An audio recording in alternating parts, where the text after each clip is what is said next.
เริ่มได้สาวเรื่องนึงๆสบายดีเนาะพี่น้องมากินตำบักหุ่งเด้อพี่น้องเลย ปุ๊บ เริ่มสบายดีเพิ่น สบายดีเด้อ สบายดีเนาะพี่น้องจะกินตำบักหุ่งเด้อตำบักหุ่งแกงเฮ็ด ตำมันหนักตำเนี่ยเกาะตำมี ตำมาม่าตำหมี่เอาพักอยู่ใช่ไหม ฟังเรื่องว่ะ งามๆจะดีไซน์สบายดีเนาะพี่น้องเลยมากินตำบักหุ่งน้ำกันเนาะวันนี้สาวๆมากินตำบักหุ่งซุ่มกันเนาะวันนี้เนาะตำบักหุ่งซุ่มกันเด้อพี่น้องเลย คือยังบ่เอื่อยในยูทูบกับ สาวลาวคนไกลบ้าน ชาวเรา เขาไปติดตามหน่อยเด้อสาวลาวคนไกลบ้านน้อง คนไปหาหนู ติดตามหุ่งเด้อมาเด้อมาเด้อซาปังตำหมี่เนาะ จับได้ แซ่บได้มาเด้อมาเด้ออันสาวลาวคนไกลบ้าน หรือว่าพี่เลี้ยงสาวลาวก็ได้ไปจากซีดีเขาไปติดตามไงหากว่ามีคนติดตาม72 คนแต่อย่าหัวนี่มันเฮ็ดหลายปีเลยได้อย่าคือแบบบ่มีคนกดติดตามเพราะที่กดติดตามเนี่ยเขาบอกให้ใส่อีเมลบางคนอื่นน่ะกดติดตามได้เลยแต่ของข่อยจักแนวใดก็จะพยายามเห็นมันต้องเดี๋ยวไปถ่ายเดี๋ยวใส่อีเมลเนี่ยคือแบบ คือเขาเอาอีเมลคือเขาเอาเบอร์โทรอันสมัครเป็น Facebook เขาก็เอาเบอร์โทรเขาเลยแล้วเขาก็เอารหัสเขาคนนี้นะแต่ก็ติดตามได้เลยมาเด้อพี่น้องเลยวันนี้เช้าๆมากินตำหูกันเนาะเนาะ แซ่บๆเนาะ แซ่บหลายพี่น้องเด้อคุยคำใหญ่ๆไม่จังอิ่มไว้ ให้เราไปกินมาบ้าง อืม รู้เสียกเรา แบบกินวันนี้พักกันใส่ขาจำเลย โอ้ยพาจำกูมา แม่เป็นหุ่นดีหุ่นดีเด้ตาปางหุ่นดีนั่งกุ้งกับเลิกนั่งกุ้งกับหุ่นดีกัน จริงๆมันได้กับน้ำหาที่พวกเรา ก็นะพอดีแหละพอดีงามเลยแกงยังนี่นะ เพื่อเยอะวะ แกงเฮ็ดบ่คือมีแต่เฮ็ดอันแกงเฮ็ดออเรนจิบ่ เห็ดคำตองแกงกินมันไปหมดก่อน เมื่อไรสิเบิดนางกุ้งนั่งเมย์กับบ่มา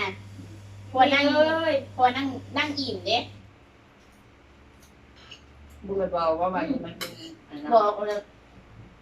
บอกนั่งของนั่งเลยคือก็เห็นงามเขาก็เสียชื่อมาเป็นต้นนั่นนี่บ่นะ มาให้สิ ว่าบอก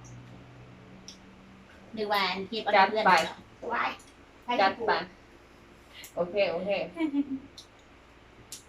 แช่ให้ในเด้อแช่ให้ในเด้อพี่น้องเลยกดไลค์กดแชร์ให้ในเด้อเนาะพี่เลี้ยง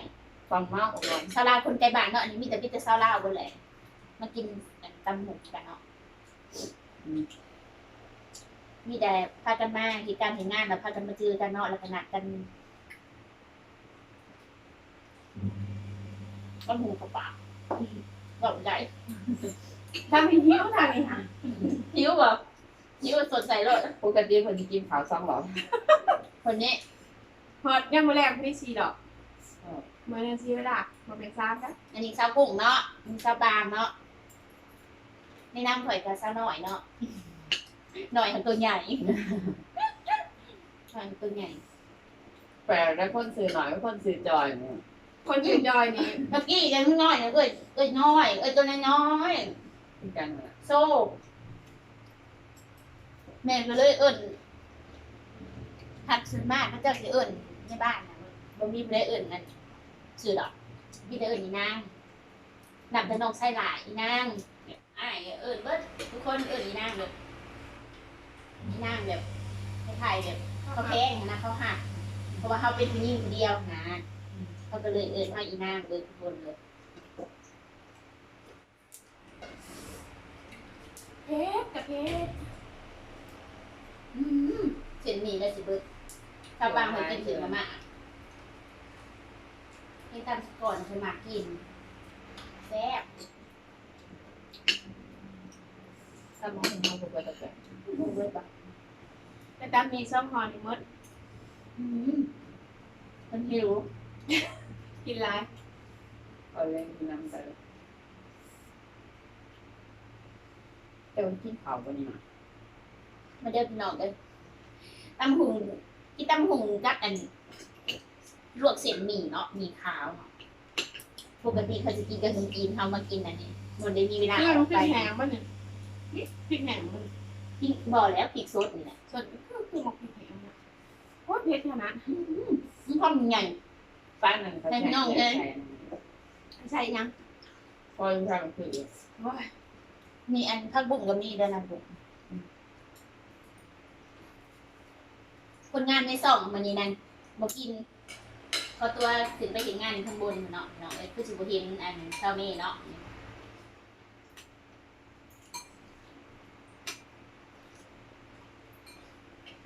แซ่บแกงเห็ดตัวนี้แซ่บหลายพี่น้องเลยมาเด้อมายุกน้ำกันเนาะภาษาบ้านเฮาเนี่ยใส่มือเลย มันยังเสียบเนาะ มันเป็นแซ่บ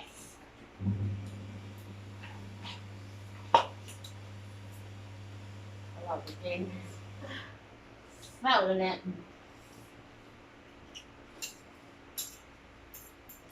ตกลงไปกระทงอยู่ใส่กันเฮา ไปอันนั้นสะพานกล้วย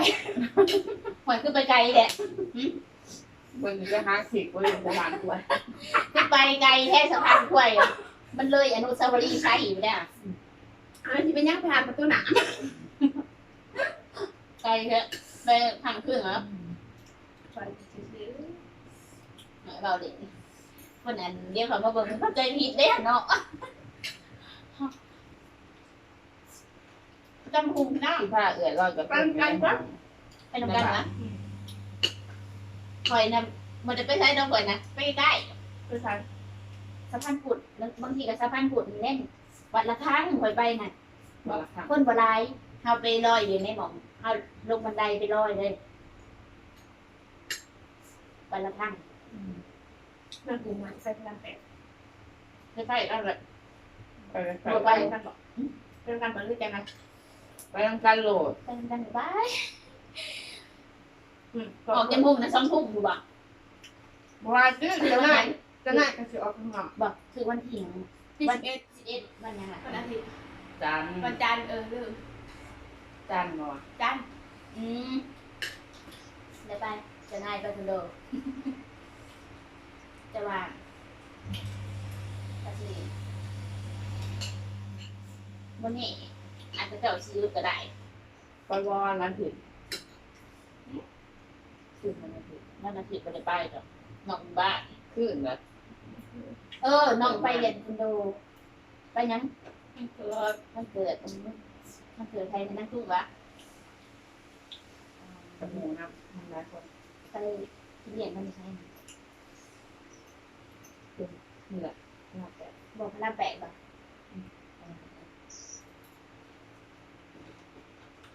ส่วนนี้จะนอนที่บ้านบ่ส่วนขนาดจะพ้องวันเกิดยังไม่รู้น่ะคน เขาหาบ่มีเงินจ่ายวันเกิดอ่ะ จะพอมันเกิดยังบ่ยวดเลย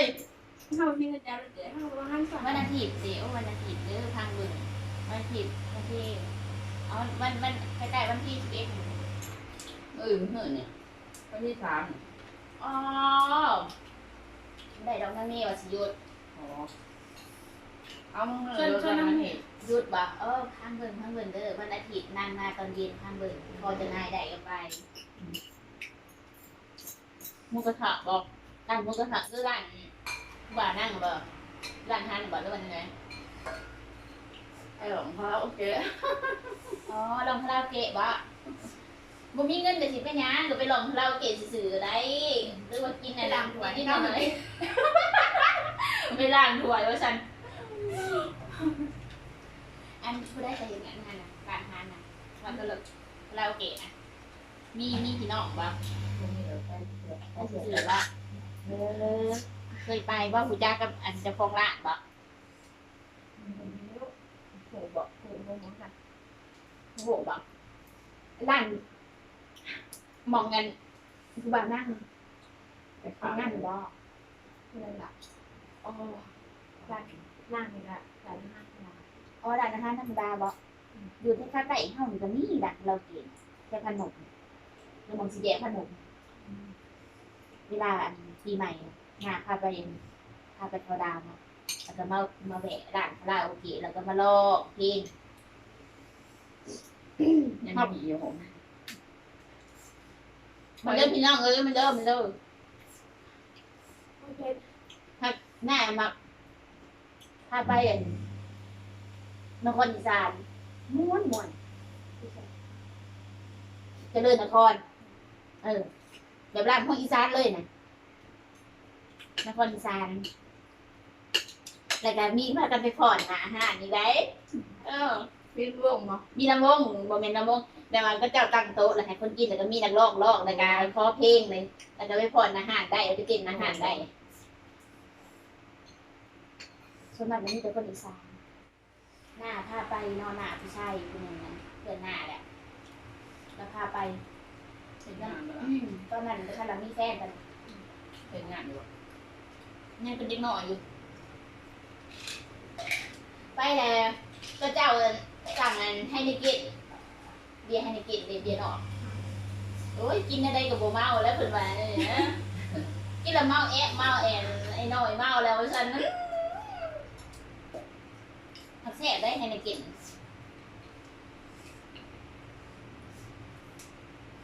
ว่าโบเมาไปกินอันนั้นนะไปผสมกับเป๊ปซี่เมา เจ้าแสบกับแสบค่ะฉันชื่อว่าเบียร์เลยชื่อว่ากิน กินได้ เบิ เบิ ร์ ด ดอย่าง บ่ได้ แล้วก็เบียร์ กินหยัง ตะกี้มันเป็นเลยเนาะเป็นนางร้าย บ่ ขึ้นลงไปแบบ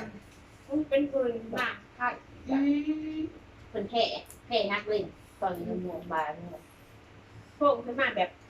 เป็นแบบต้มอีลูกดีไซน์เนาะ กำลังกินข้าวเสาร์มัน ของกระไดเรื่องละ มันเริ่มพี่น้องเลยไก่สิเบิดแล้วแหละเบิดจังนาที โอ้ยตอนกินอันนี้มันใจผมแรงกระดูกก็ มาเด้อพี่น้องเอ้ยมาเด้อบัดสิขึ้นไปเอาทางอยู่เนี่ยลงขึ้นลงลงอยู่ ไปเบิ่งเวลาขาข่อยได้ไงสิได้กิโล ใครเป็นไง นี่คือคาจะบวมเลยหน่อย ขาบวมขาใหญ่บวมเล็ดอันนั้น ยืนลาย ยืนหลาย ยืนนี่ไง ไปหันไปหนีหลาย เวลาวันเช้าร์อาทิตย์น่ะก็บ่ได้อยู่บ่ได้เช้าเบิ้มือเบิ้เว้น ขาเอือดเป็นแบบคนเลยเส้นเลือด กินอันตรายนะ ที่น่ะแม่นหมดละ เส้นเลือดฟูและอ้วนผอมเด้